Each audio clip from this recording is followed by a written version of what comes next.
Hey, I'm Samantha Salmon, nationally board certified health and wellness coach, and today I'm starting a new series called The A to Z of Metabolic Psychiatry. And we're focusing on ages. That's A in this series. But just to start out, I want to know from you, have you ever felt like we've been looking at mental health all wrong? Like, what if depression, anxiety, even cognitive decline weren't just brain problems, but actually whole body issues? That's exactly what the field of metabolic psychiatry is starting to uncover. Metabolic psychiatry is an emerging area of research that connects your metabolism, how your body creates and uses energy, to your brain health. And the idea is pretty radical, but also deeply logical. Mental disorders may actually be metabolic disorders of the brain. Now, when you start looking at the research, things begin to click. We see that issues like insulin resistance, inflammation, and poor mitochondrial function, the same things driving chronic disease like diabetes and heart disease, are also showing up in conditions like depression, bipolar disorder, and even Alzheimer's. And that brings us to a really interesting tension happening in the field right now, because on one side, you have voices like Georgia Edie, a Harvard-trained psychiatrist who is advocating for a keto diet to improve brain function. And then on the other side, you have an equally strong group of experts, also Harvard-trained, pointing in a different direction, right? People like Walter Willett and Dr. Dean Ornish are showing us that plant-based whole food diets may actually be the key to long-term health and longevity. And Dr. Ornish didn't just theorize this, he tested it. In a recent clinical trial, people with early cognitive decline followed a simple but powerful lifestyle program: whole food, plant-based eating, daily movement, stress management, and social support. And in just 20 weeks, something remarkable happened. While the control group declined, most of the people in the lifestyle group either improved or stayed stable. Some even regained abilities they thought were gone, like reading and managing finances. And for people with cognitive decline, these are major wins. So it's not just theory, right? This is full-on transformation. And I just want to say too that there are critics to his studies saying that they're not long-term, but we have over 100 years of studies showing longevity with a plant-based diet long-term.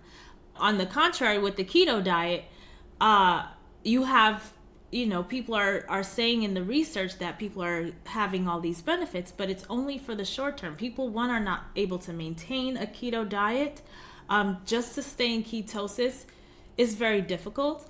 And number two, all sorts of cardiovascular issues come up, right? That can curb any of the wins that folks gain in the short term. So it doesn't really work out long term. So when you zoom out, you start to see a pattern, right? Different experts, different approaches, but actually really what's coming up from the pattern is what they have in common. And what keto and plant-based eating has in common is that they remove ultra-processed foods and they bring in vegetables, right? So how you fuel your body directly affects how your brain functions, and that's where we all agree. And that naturally leads to the next question. What specifically in our modern lifestyle is quietly damaging the brain? That's where AGEs comes in. AGEs stands for Advanced Glycation End Products, and they are one of the most overlooked drivers of brain aging. Here's the simple explanation for it. They form when sugar sticks to proteins and fats in your body and damages them. This happens naturally over time, but it speeds up dramatically depending on how you eat and live. So for example, high heat cooking like grilling, frying, roasting, these all create a ton of advanced glycation end products in the food, especially in high-fat animal-based foods. But that's only part of the story, because most AGEs, about 70 to 90%, are actually made inside your body. And what drives that? High blood sugar, oxidative stress, and chronic inflammation. So if your blood sugar is constantly spiking, if your body is under stress, If your diet is fueling inflammation, you're accelerating internal damage, whether you realize it or not. Now, here's where it gets really serious. Ages don't just sit there.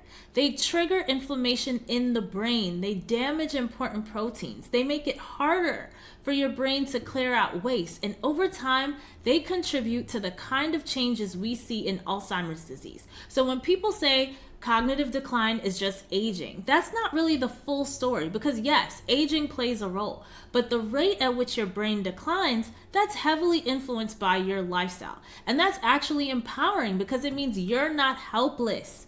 There are very practical ways to reduce this damage. You can change how you cook your food, or maybe just don't cook it at all, right? Go on a raw food lifestyle. You can reduce ultra-processed foods, or just get rid of it altogether.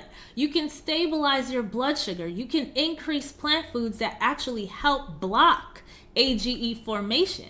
And here's the key takeaway I want you to walk away with, okay? We can't stop aging, nor do we want to. Aging is a privilege, but we can absolutely influence how fast the damage happens. And that's exactly what I focus on inside of my Brain Health Breakthrough Coaching Program. Taking what feels like complex science and turning it into simple daily habits that protect your brain, your energy, and your future. So if you're listening to this and thinking, okay, I need to understand this better, I want to invite you to take the next step. Click on the link below this video, or if you're listening to the podcast, it's in the show notes, and watch the full webinar where I walk you through this entire approach. Because once you see how all the pieces fit together, you'll start to realize something powerful. Your brain health is not fixed. It's something you can actively rebuild.